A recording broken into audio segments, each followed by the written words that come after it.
Well, folks, yesterday I had the opportunity to see President Trump in New York. We went to the grave of the Lubavitcher Rebbe to pay tribute on the anniversary of October 7th, and I had the chance to introduce President Trump to the family of hostage who's currently being held in the Gaza Strip by Hamas. It was a really moving event, and now we have the opportunity to sit with President Trump. President Trump joins us on the line right now here on the Ben Shapiro Show. President Donald Trump, Mr. President, it's an honor to have you on the line. Thanks so much for joining the show. Really appreciate it. Well, very good, Ben. How you doing?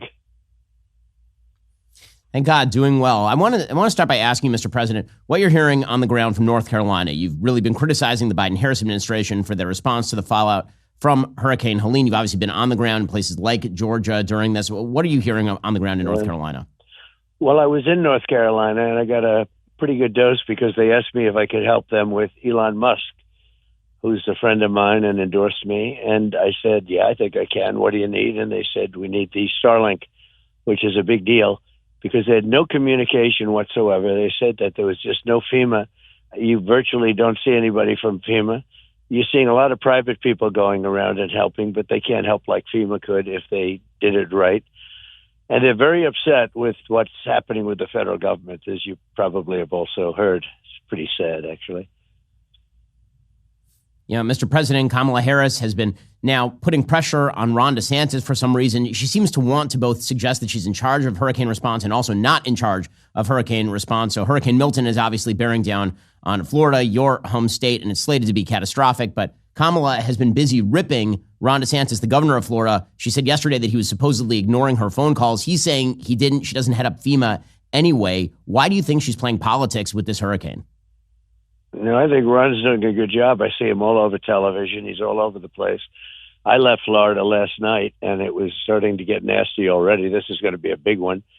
And, they're in trouble with Helene in North Carolina, Georgia, a lot of other places. And now you look at this one coming in, and the woman doesn't know what she's doing. I watched her. I got to watch last night, 60 Minutes, and she answers questions like a child. This is not a president. She's answering questions in the most basic way and getting killed over it.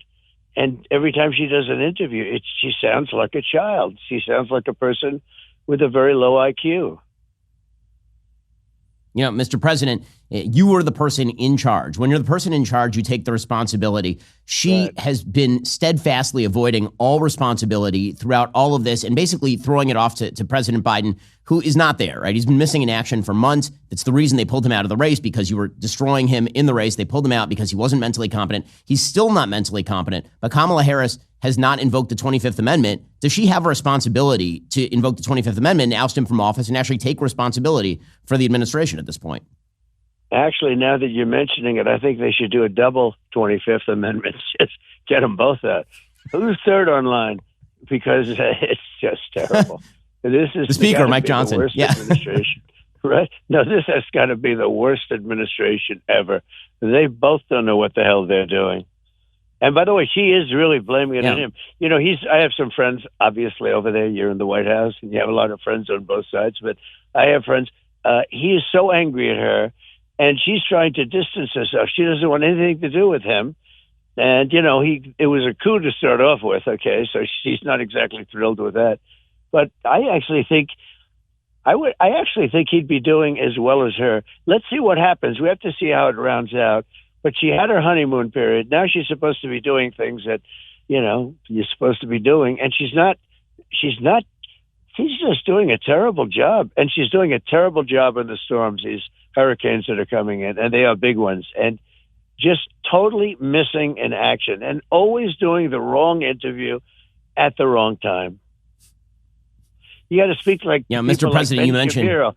Then you have to speak to Ben Shapiro, not the people that she's speaking to. She's speaking to these people about teddy bears. It's just so bad. It's so sad for our country. We'll get to more with President Trump in a moment. First, Kamala Harris's economic plan, if you can even call it a plan, is a disaster. Get ready for giant tax hikes, an almost 40% top income tax rate, 7% increase to the corporate tax, and she's even proposed a ridiculous capital gains tax on unrealized gains, which would just destroy the economy. All of that so she can add almost $2 trillion to the current $2 trillion deficit. You might be thinking it's time to make more of your savings tax sheltered and inflation sheltered. This is where I trust the good people at Birch Gold Group to help you the way they help me. Birch Gold will assist you in converting an existing IRA or 401k into an IRA in gold. The best news, you don't pay a penny out of pocket. Just text the word BEN to 989898. Get a free info kit on gold.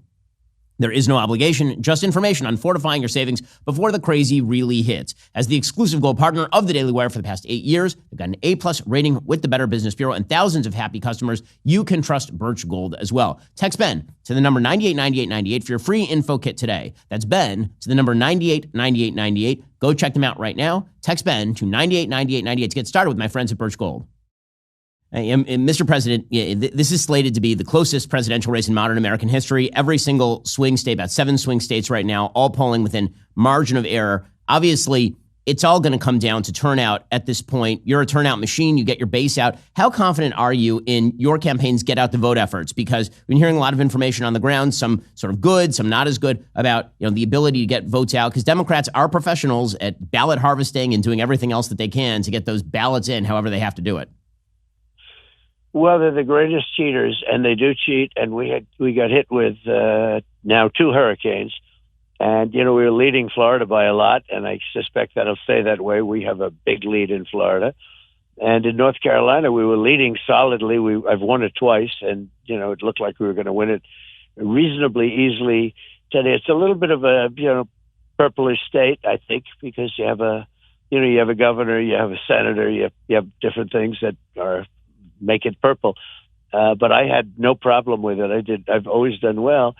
Nobody can really predict what these storms are having. I'd like to say to you, this is, something that, and I hate to say help because people are dying and they're dying, and that's more important than anything we're talking about, actually. But representation is very important, and representation for the country is so important. We're going so wrong. And people are dying on a national level at all different things, including the border, et cetera, et cetera.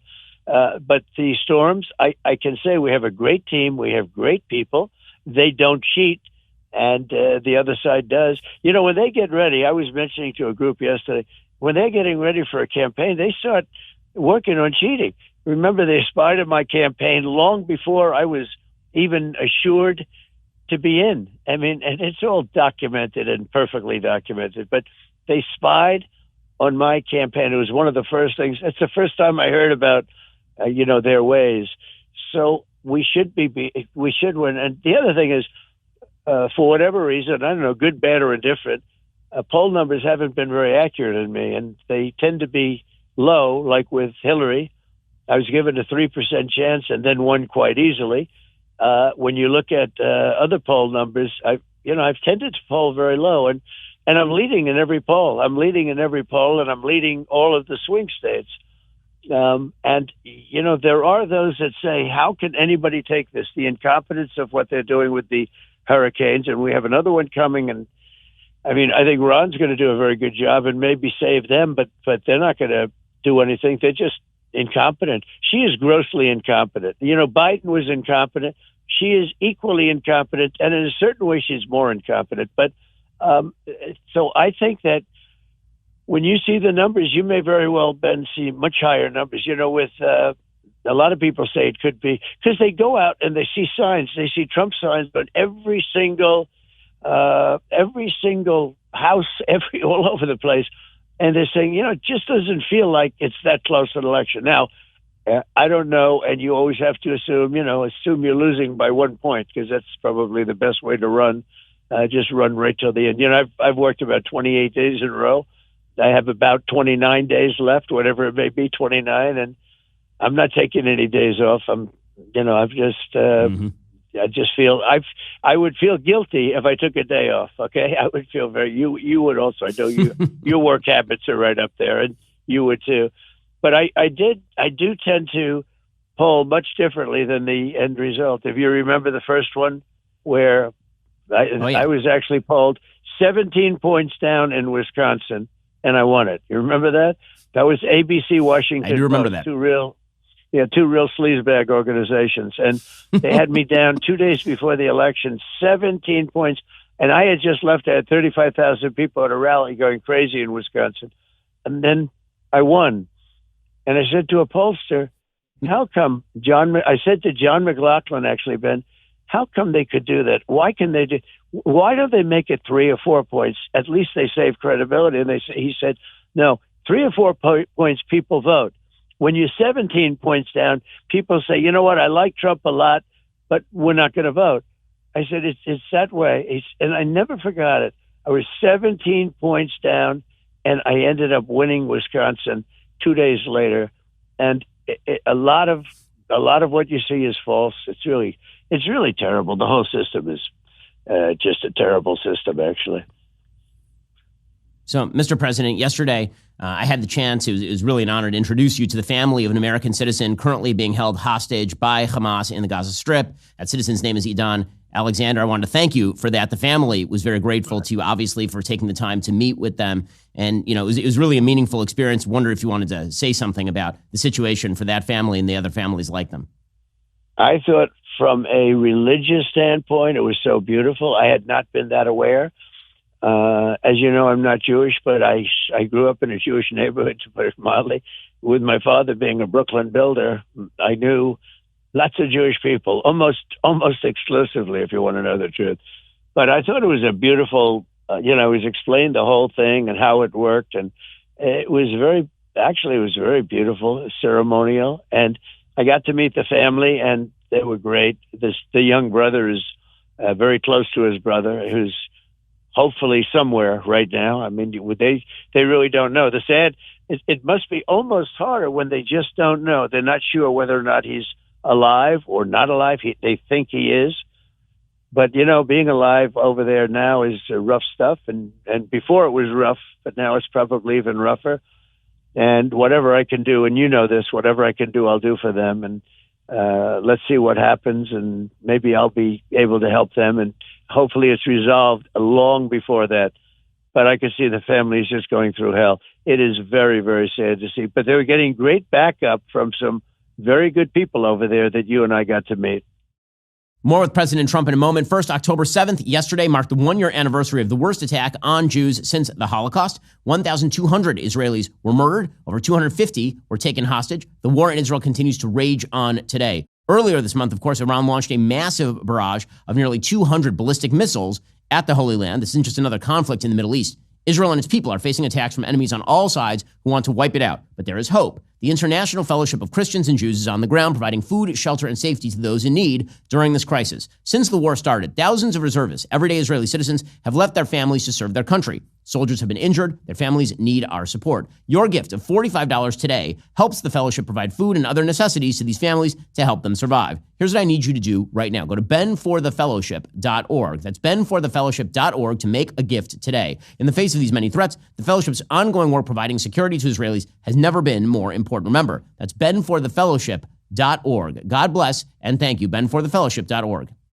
Yeah, Mr. President, I wanted to ask you about your foreign policy. So obviously, you're the first president in my lifetime, didn't launch any major wars, weren't engaged in any major wars around the world during your entire term. But legacy media have, of course, suggested that you're a tool of the Russians. Kamala said yesterday that Vladimir Putin would have taken Kyiv if you were president. And then some people, even on our side, seem to suggest that you're some sort of total isolationist, want to slash the military. You and Senator Vance have said that your foreign policy is peace through strength. Can you describe what your second-term foreign policy will look like? Yeah, number one, he wouldn't have taken Kyiv because you wouldn't have had a war, and you would have had the country just the way it is. I watched her interview, and it was a terrible interview, and just a terrible, terrible interview that this person can be leading. She's a very low intelligence person, and that she could be leading this country. It's just ridiculous. She's never going to lead the country. Now, other people around her, and they're very bad people, and they're not of our persuasion. They're fascists and Marxists and lots of other things. I can say communists because a lot of people don't understand a Marxist. Her father's a Marxist, and this is what it is. And our policy is very simple: peace through strength. We had no wars, and I'm not an isolationist. I helped a lot of countries. I kept countries out of war. We had two countries, smaller countries. I can explain it later, and I can explain who they are when we're together. But they were fighting, and they've been fighting for 1,000 years, and they go back and forth, and they were going to fight again and kill tens of thousands of people. And I said, look, you do that, there's going to be no trade. There's going to be tariffs put on your head. There'll be no trade, and that's for both of them, et cetera, et cetera. And 2 days later, they call me up that they've made peace. I do these things. Nobody ever even heard of it, but I had no wars. Think of it. And I'm talking about in the world. The world was at peace. I did the Abraham Accords, which should have been filled in. I would have had every one of the slots filled in. Biden got none. We had the 4 countries and 4 very good ones and 4 tough ones. And the rest was just a fill-in job. It would have taken place. We would have total peace. And I made the statement because, as you know, Iran was broke. We had no terrorism. We had no attacks. We had no Hamas problems, no Hezbollah problems.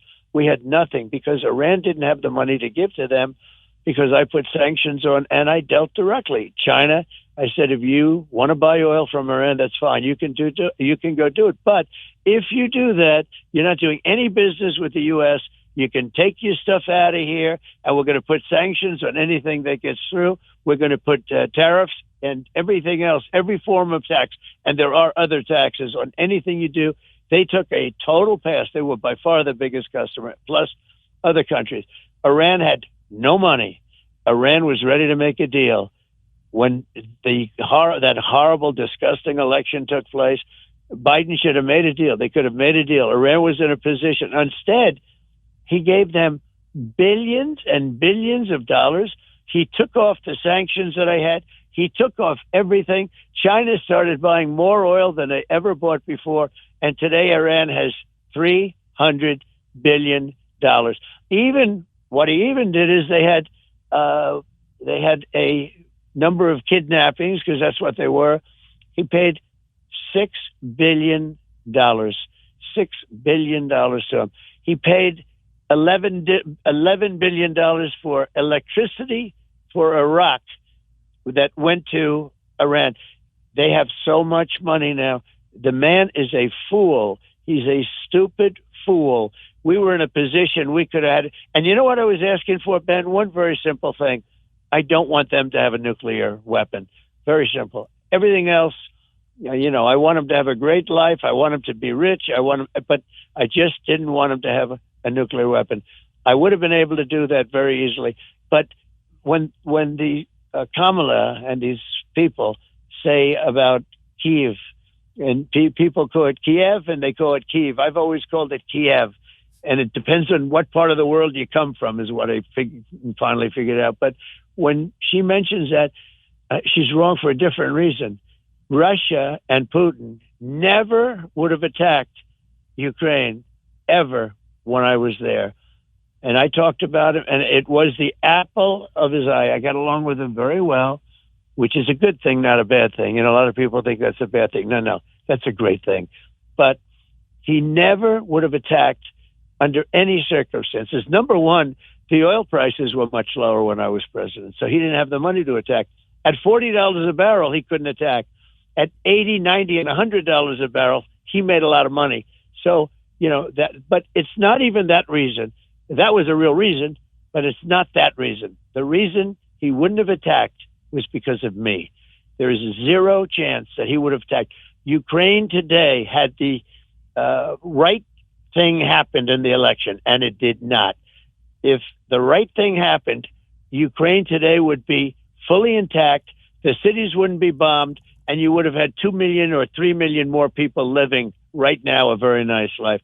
It is so sad to see. And then I have to listen to these people say that, Trump, like they say, Trump's soft on Russia. I'm the one that exposed the Russian pipeline, Nord Stream 2, and I terminated it. It was dead.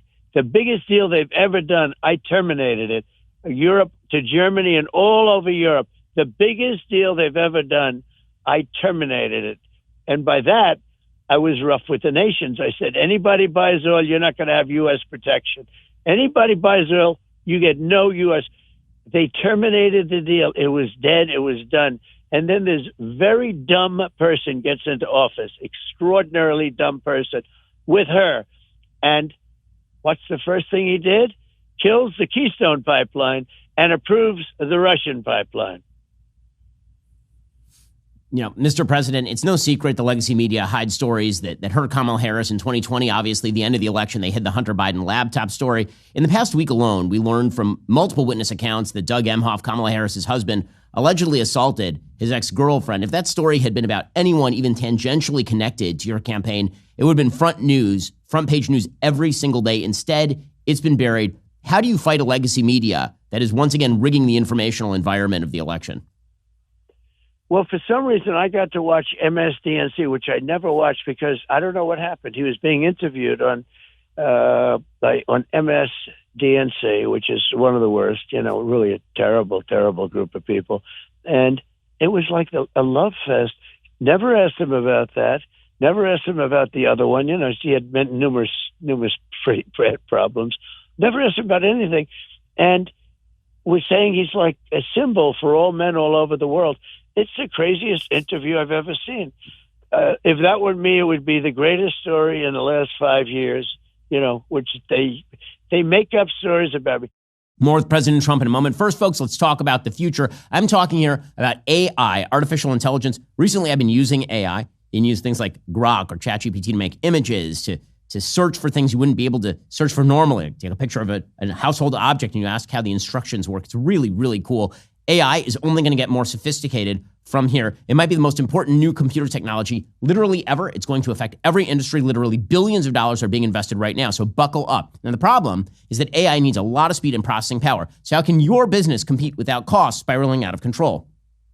It's time to upgrade to the next generation of the cloud, Oracle Cloud Infrastructure, or OCI.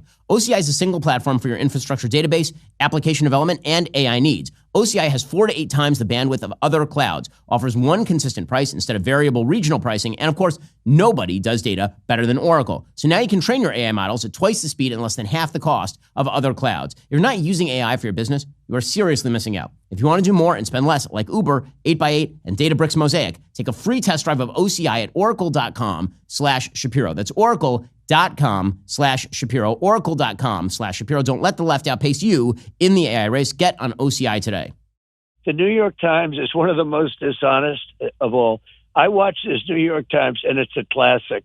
Wait till you see what I'm going to do with them. You're going to have so much fun. In 3, 4, 5 days, this is the most dishonest newspaper. They are disgusting. But the radical left, the way they protect. Now, you could say, wow, that's pretty good the way they do it. But it's so dishonest. It's, we don't have a free press. We have a very, very corrupt, and, hence the name fake news. The problem with fake news is it's not strong enough. I think I get great credit for a wonderful name at the time, but it's worse than fake. It's corrupt. The press is corrupt. It's really bad in this country. It's really bad. And, the hard thing to understand, if you're driving a taxi or you're a lawyer or accountant or anything, you don't know, they write a story, you would assume it's true. You don't realize. When you're a newsmaker like I am, and you give them the story exactly as it is, and they write the story, and they make it exactly the opposite of what you've made it, you say you're fake news. But it is worse. It really is. The name fake news, I was very proud of it, but now it just isn't strong enough. It is just so corrupt. And I call it corrupt news. We're at a level now where it's absolutely corrupt. It's wrong. It's just so bad. And you don't understand why. Why wouldn't they want to have a strong border? Why wouldn't they want to have good elections? Why wouldn't they want to have good schooling, so many different things? The military is bad. We have generals that do such a bad job, they never get fired. I mean, they should have been fired for what they did in Afghanistan. Everybody should have been fired. That was the most embarrassing day in the history of our country, or a period of time. And outside of the little moment, they don't even talk about it. It was one of the worst moments. And by the way, had it not been for that, you may not have seen Putin go in. The reason that was the final blow. When he saw how incompetent we were with Milley and these guys, when he saw because he's grossly incompetent. 13 people died, many people injured, American hostages over there, and we gave them billions and billions of dollars worth of military equipment. Unthinkable. I rebuilt the military. I had no wars. I defeated ISIS. Remember, I started no wars. I stopped wars. Iraq, Syria. I got out of stuff. We would have been embroiled in that place forever. I got out and no casualty. It was an amazing period of time. We had no wars, Ben. We had nothing except I inherited ISIS and I knocked them out quickly. Within approximately 4 weeks, they said it was going to take 4 to 5 years. I knocked them out in 4 weeks. The fact is, our military, if you have the right leader, is very powerful. It's very good. And we've got great people in our military. But think of it. I had no wars. Remember when Hillary Clinton during the debate said, he will cause wars. Look at him. He sounds like the kind of a guy that goes, well, the truth is, I was the kind of a guy that stopped wars. I had no wars. And just to finish is Viktor Orban, a tough guy, smart guy, runs, as you know, he runs Hungary. And he made the statement that if Trump comes back, everything will be settled. And I don't want to say why, because he did say why, but I don't want to say braggadocious. But he said Trump was a very tough guy, and nobody messed around with him. If we had, and that included China and Russia, he said if he were here, would have no wars. And right now, the Middle East is blowing up. Ukraine and Russia is getting worse and worse every day. And, you know, Ben, I don't know. I've sort of hear you say it a little bit too, but we're closer to World War III right now than we ever were. We have never been so close to World War III as we are right now. Yeah, Mr. President, I really appreciate the time. I can tell you, I know a lot of the foreign leaders over there who pretend publicly that they don't want you to win, and then, you know, behind closed doors, they admit that things were way better when you were president of the United States. Obviously, I'm a supporter of the campaign. We're hoping and praying that you'll be president again very soon. The world requires it. Mr. President, really appreciate the time. Thank you very much, Ben. Talk to you soon. Well, folks, we're going to get into the news of the day in a moment. First, you're going to love our friends over at Legacy Box. Now, I'm not usually a nostalgia guy. I deal in facts, not the feelings. But even I can appreciate the importance of preserving family history. Legacy Box is the safest, easiest way to digitize those memories trapped on ancient media you probably can't even watch anymore. I mean, do you have a VCR anymore? It's like trying to find a reasonable person at a college campus. It's not possible. But with Legacy Box, you can revisit those memories without needing a museum of obsolete technology in your living room. Here's how it works. You load up your Legacy Box with all those old VHS tapes, camcorder tapes, and pictures. Then you send it back. Their team of professionals, and yes, they are right here in the United States, digitizes everything by hand. Before you know it, you get everything back on a thumb drive or in the cloud along with your originals. It got me thinking about the memories I want to be able to pass down to my kids, not just stuff from me, but from my parents, from my grandparents. This is how we maintain our cultural heritage in an age where everything seems disposable. So whether you got those old home movies gathering dust or photographs fading in some album somewhere, don't let the memories slip away. Use Legacy Box to preserve them. Here's an offer you won't want to miss. For a limited time, you can start preserving your past and save a whopping 50%. That's correct, half off. Go to legacybox.com/Shapiro to revisit and share those irreplaceable memories from your past. That's legacybox.com/Shapiro. Folks, I've been asked a lot of questions over the course of the last few years about my shift on President Trump. I went from not voting for either candidate in 2016 to voting for President Trump in 2020 to openly supporting him financially in 2024. Recently, I had the opportunity to sit down with Chris Williamson of the Modern Wisdom podcast. We covered a lot of stuff, including why I decided to support President Trump with my own checkbook this year. Take a listen. It became clear to me that it wasn't just enough for me to actually vote for Trump or support Trump verbally, that I actually wanted to get involved in the campaign, because I think that the consequences of Trump losing to either Joe Biden or Kamala Harris now would have been quite disastrous. So what I would say is that my feelings about Trump on sort of a personal level haven't changed radically on him as a character. They've changed somewhat on him in terms of the policies that he implemented. My opinions about sort of the sanity of the left have changed fairly radically since 2016.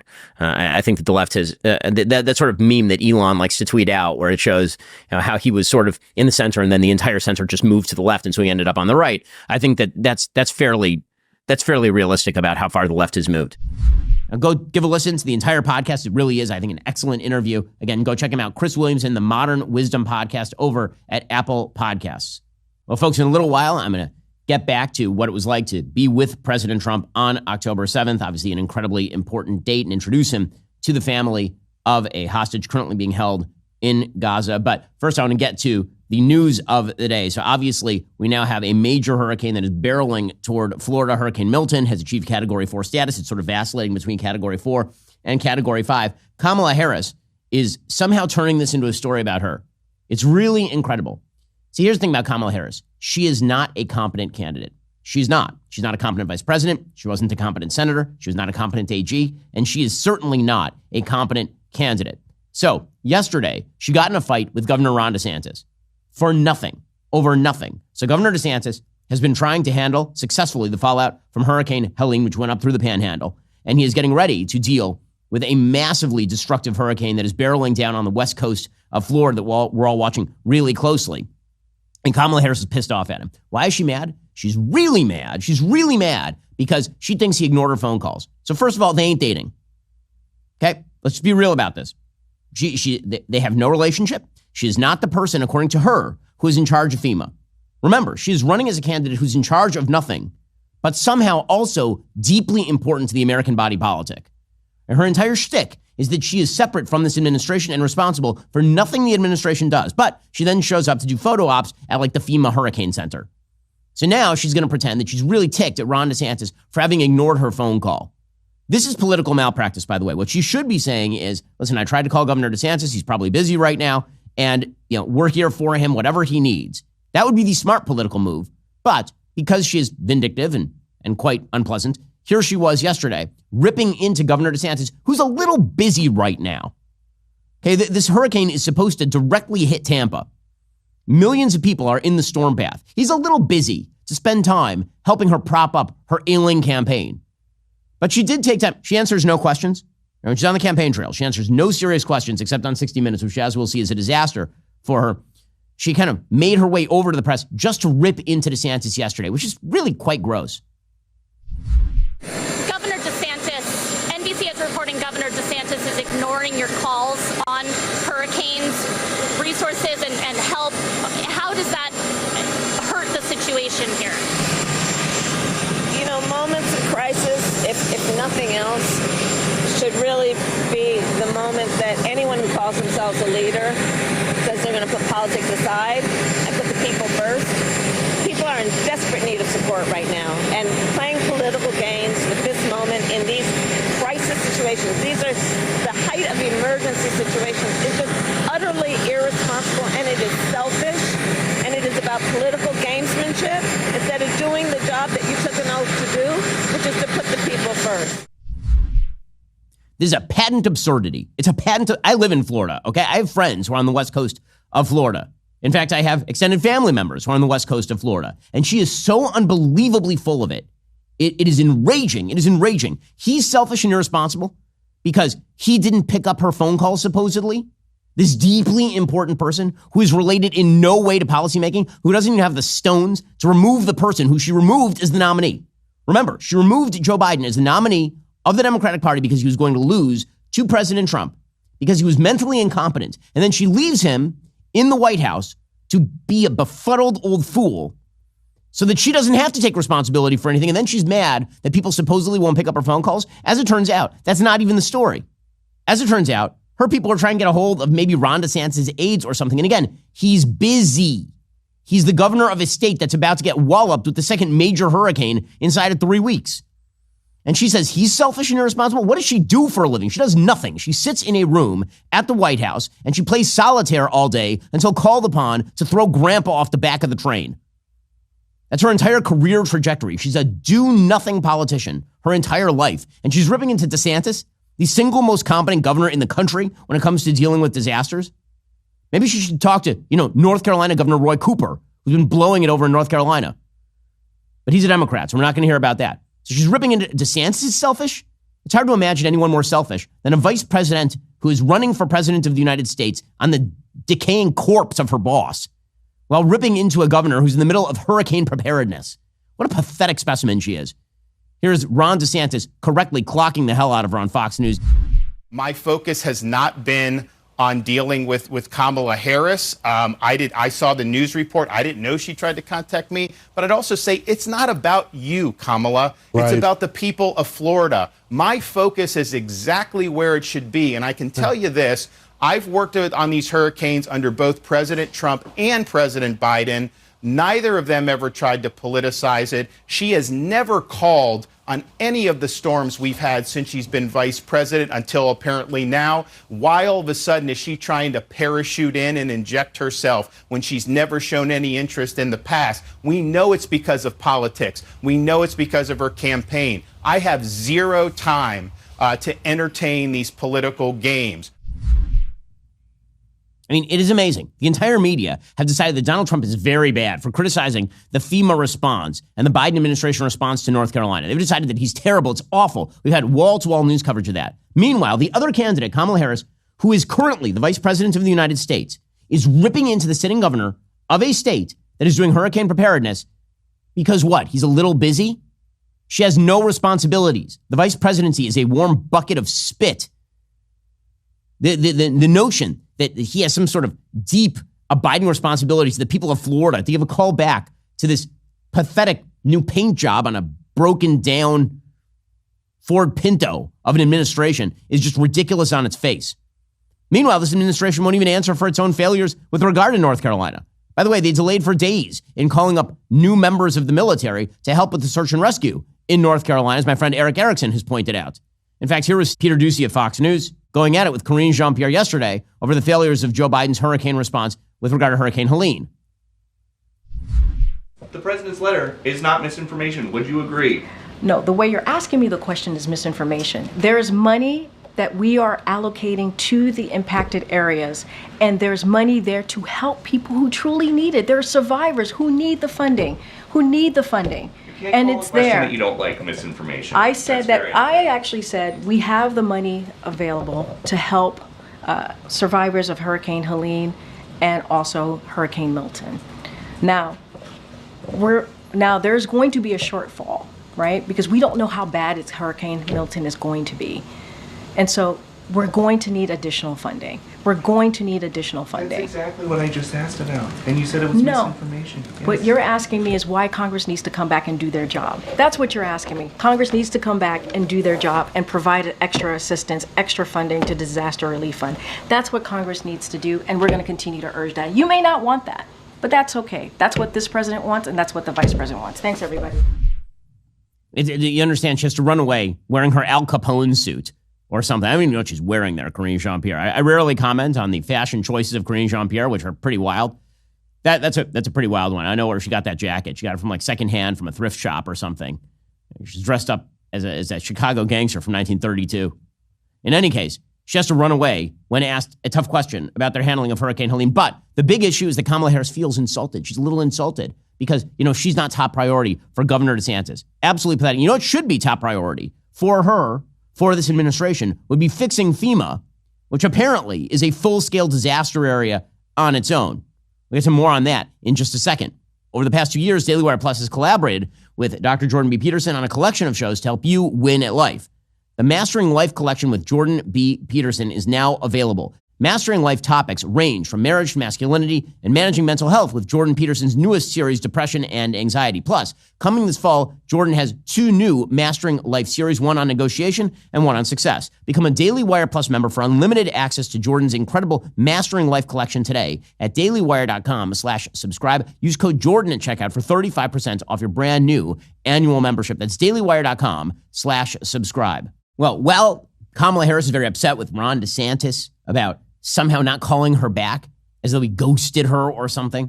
Well, she is focused very strongly on all the people she's miffed at because, they're not bothering to call her back because she's a useless person. It turns out that FEMA has been facing severe staffing shortages, according to the New York Times. The New York Times reporting yesterday, the Federal Emergency Management Agency is running out of staff to deal with the potential devastation of Hurricane Milton as it barrels toward Tampa with wind speeds that have reached 175 miles per hour. As of Monday morning, just 9% of FEMA personnel, or 1,217 people, were available to respond to the hurricane or other disasters, according to the agency's daily operations briefing. To put that into context, over the previous 5 years, 1/4 of agency staff was available for deployment at this point in hurricane season. Even in 2017, arguably FEMA's busiest year in the past decade, after Hurricane Harvey flooded Houston, Hurricane Irma plowed through Florida, and Hurricane Maria plunged Puerto Rico into darkness, FEMA's staffing reserves at this point in October were 19%, more than twice the levels they are right now. Now, FEMA's pretending that this is all totally fine. It's all totally normal. But the reality is that FEMA is wildly understaffed. In a report last year, the Nonpartisan Government Accountability Office found 35% of FEMA's positions were unfilled, partly because of rising disaster activity during the year, which increased burnout and employee attrition. So let's just get this straight. We're now spending more money than any time in human history, the United States government, any time in human history, and they can't find people to staff FEMA? Like literally one of the only functions that pretty much everyone agrees is on the federal government's agenda at this point in time, and they can't find people to staff FEMA? This should be a major scandal. Who's been in charge the last 3.5 years? I promise you, if this were Donald Trump, they'd be talking about how he had somehow blown it on FEMA, how President Trump had underfunded FEMA. They're still trying to do that routine, blame this on the Republicans. It ain't the Republicans in charge. They've spent more money on random crap over the past 4 years than literally any government in the history of all humanity. And somehow, they couldn't find the cash to come up with to staff FEMA? Truly? Congress last week approved FEMA's request to top up its disaster relief fund. That was before Hurricane Milton. Alejandro Mayorkas, Homeland Security Secretary last week, said FEMA needed even more funding, but they can't find people.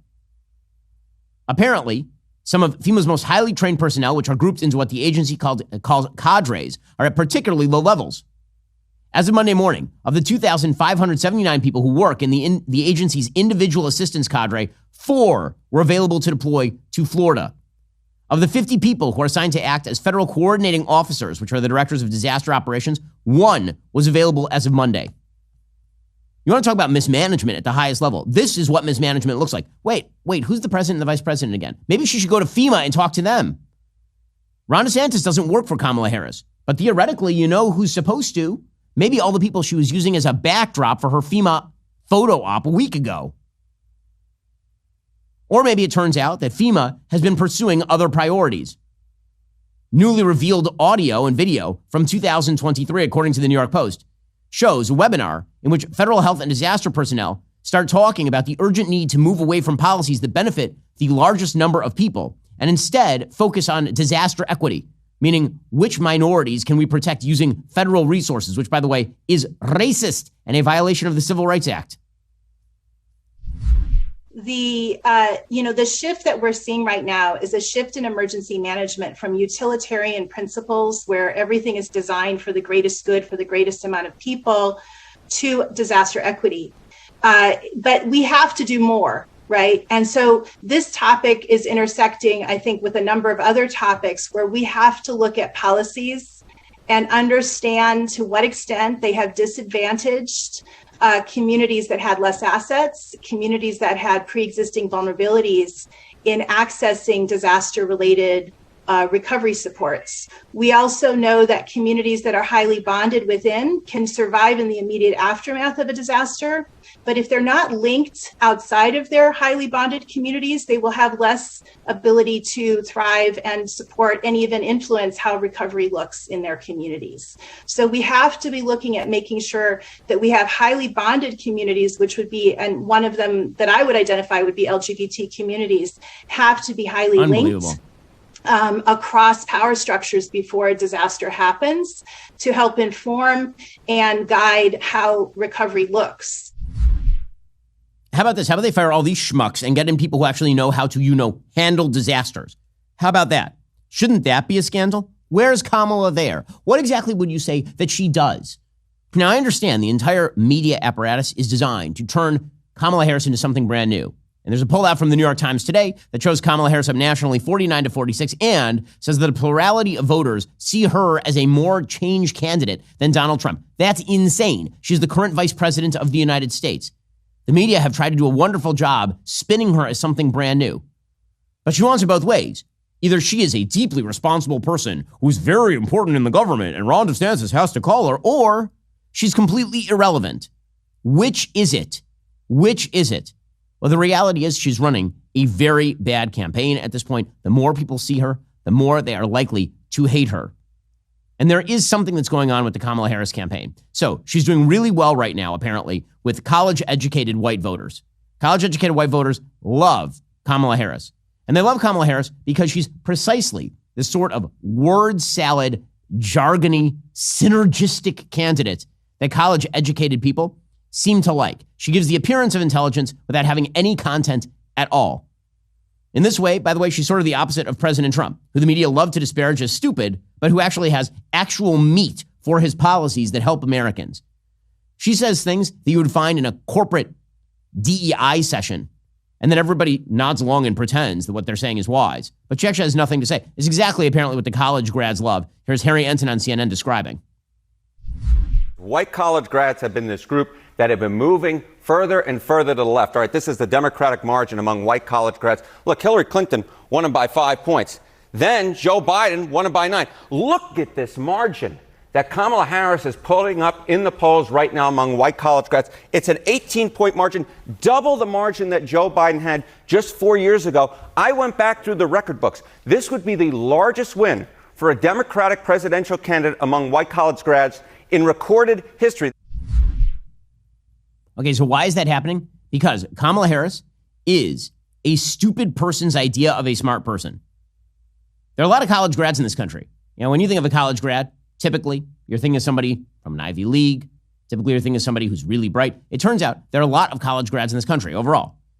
Something like 35% of all American adults at this point who have already been of college age go to college. And that number is increasing pretty radically. Okay, well, those college grads apparently think that if you talk like a sociology professor, this somehow makes you smart. Actually, it means that you're obfuscatory and stupid.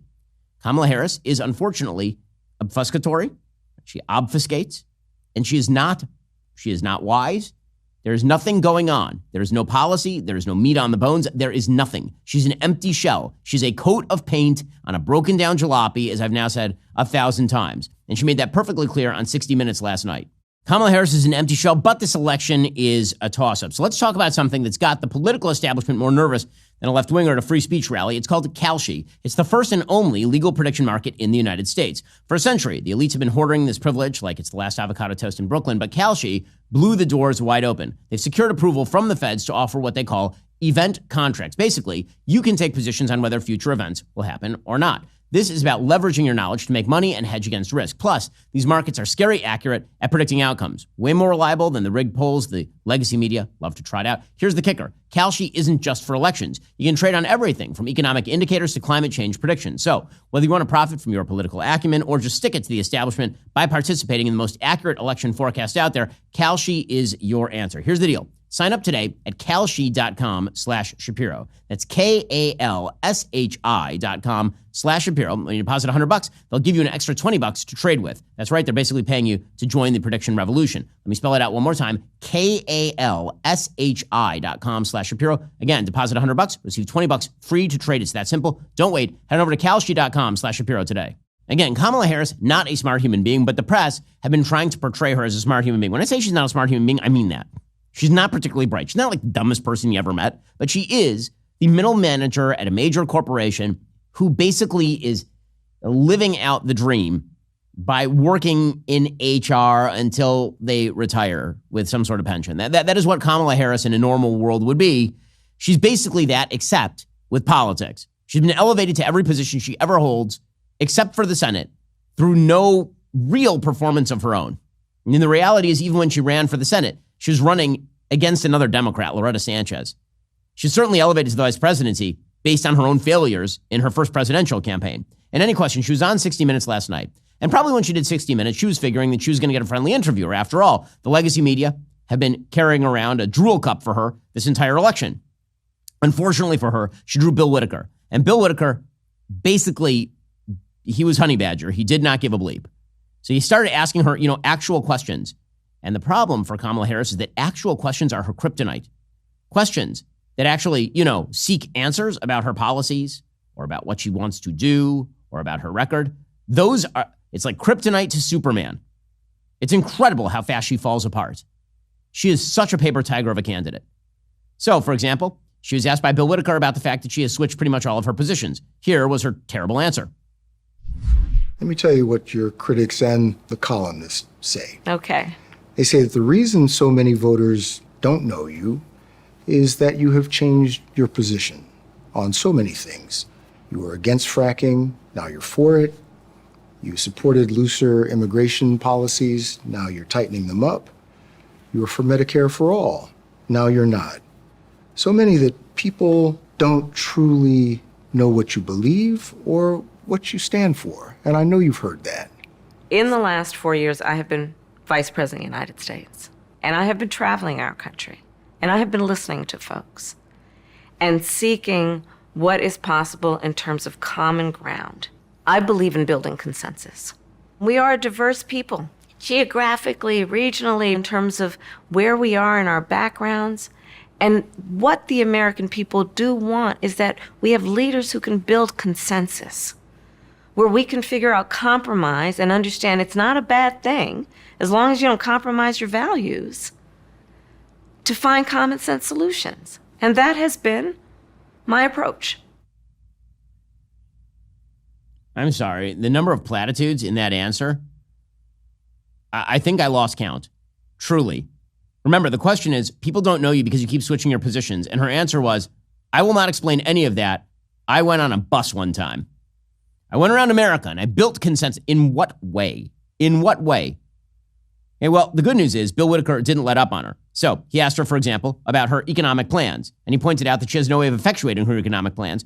And her answer to that was more platitudes. My plan is about saying that when you invest in small businesses, you invest in the middle class, and you strengthen America's economy. Small businesses are part of the backbone of America's economy. But pardon me, Madam Vice President, the question was, how are you going to pay for it? Well, one of the things is I'm going to make sure that the richest among us who can afford it pay their fair share in taxes. It is not right that teachers and nurses and firefighters are paying a higher tax rate than billionaires and the biggest corporations. And I plan on making that fair. But we're dealing with the real world here. But the real world includes... How are you going to get this through Congress? You know, when you talk quietly with a lot of folks in Congress, they know exactly what I'm talking about because their constituents know exactly what I'm talking about. Their constituents are those firefighters and teachers and nurses. She has no answers whatsoever. You can see how flustered she's getting. You mean she's actually being called on how she's going to effectuate these plans? By the way, the lie that the rich don't pay their fair share in America is the biggest lie in American economics. It is such an unbelievable lie. Let me explain. The top quintile of income earners in the United States don't pay some of the net taxes. They pay all of the net taxes. By net taxes, I mean amount you pay in versus amount you get out from the government. All. Okay, this notion that people who are... I've been in a bunch of different tax brackets in my life. I've moved from paying middle-class tax brackets to paying very, very upper-class tax brackets. And let me explain to you, the amount of money that I sign over to the federal government every year is not my fair share. It is way more than my fair share.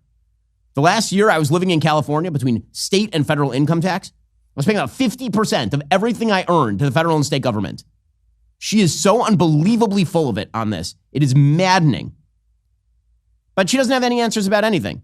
So, for example, she was asked a question about her immigration policy, and Bill Whitaker's like, I noticed that you let millions of people into the country, and now you're shifting on that. Do you have any regrets? And she then undid her handkerchief and showed her no regrets neck tattoo. Was it a mistake to loosen the immigration policies as much as you did? It's a long-standing problem, and solutions are at hand. And from day one, literally, we have been offering solutions. What I was asking was it a mistake to kind of allow that flood to happen in the first place? I think the policies that we have been proposing are about fixing a problem, not promoting a problem. Okay? But the numbers did quadruple. And the numbers today, because of what we have done, we have cut the flow of illegal immigration by half. We have cut the flow of fentanyl by half, but we need Congress to be able to act to actually fix the problem. Bill Whitaker almost can't believe the stupidity of the person he's sitting with. You can read it on his face. He's like Jim Halpert in The Office. She's like, I cannot believe this person is actually running for president of the United States. Then she tries to explain about her long history of gun ownership. Hey, let me, as a gun owner, this is not how people who own guns talk about their guns. I'm just going to say I'm skeptical of her gun ownership story. You recently surprised people when you said that you are a gun owner. And then if someone came into your house... That was not the first time I've talked about it. That's not the first time I've talked about it. So what kind of gun do you own, and when and why did you get it? I have a Glock, and I've had it for quite some time. And I mean, look, Bill, my background is in law enforcement. And so there you go. Have you ever fired it? Yes.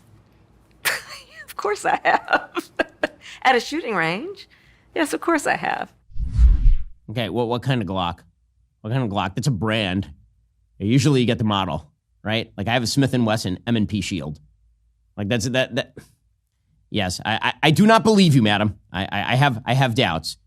And meanwhile, she also had comments on foreign policy.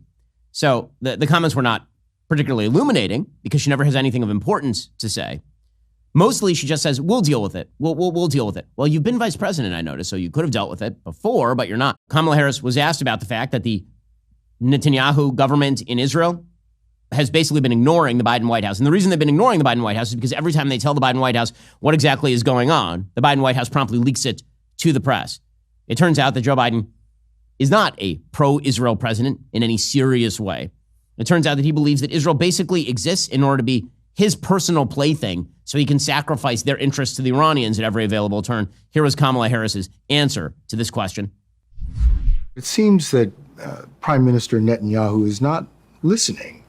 Well, Bill, the work that we have done has resulted in a number of movements in that region by Israel that were very much prompted by or a result of many things, including our advocacy for what needs to happen in the region.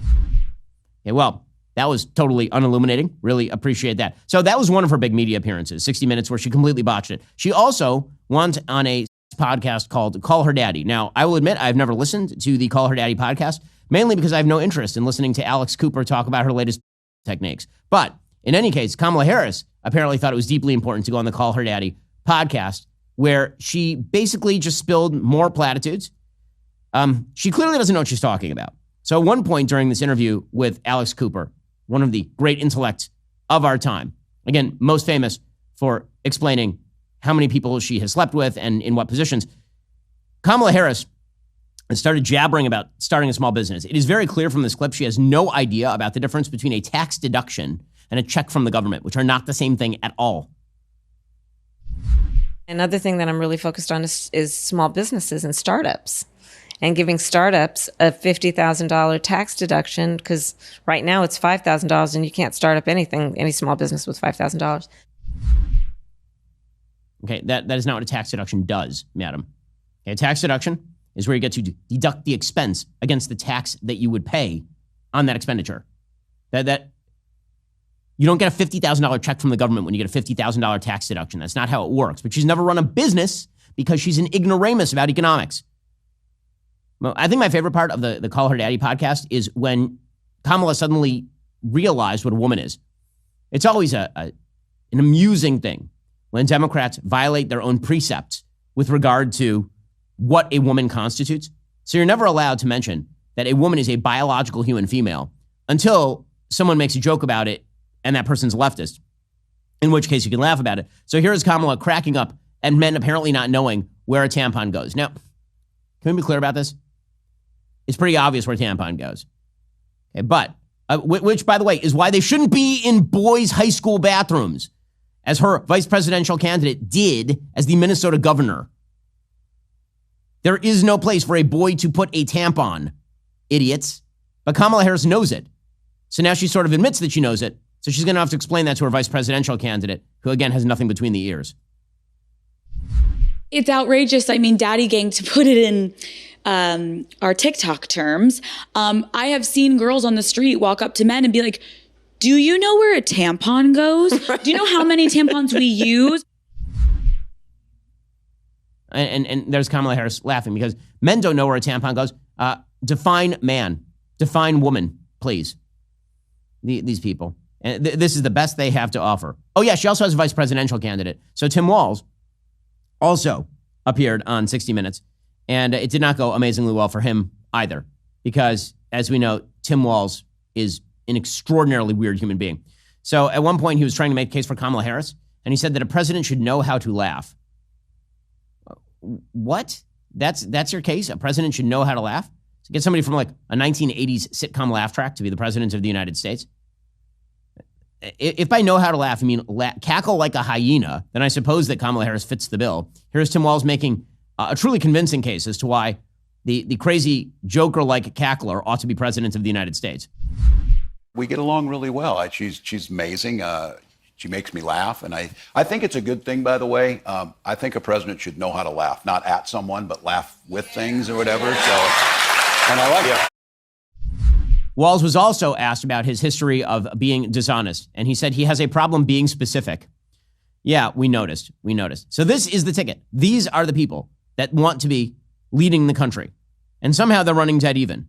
The American people ought to tune in right now because we have less than 30 days left until this election. This ticket cannot be allowed to run the country. She's an incompetent, she's a buffoon, she's empty-headed, she's masquerading as some sort of intellect by basically regurgitating crap from your company HR handbook.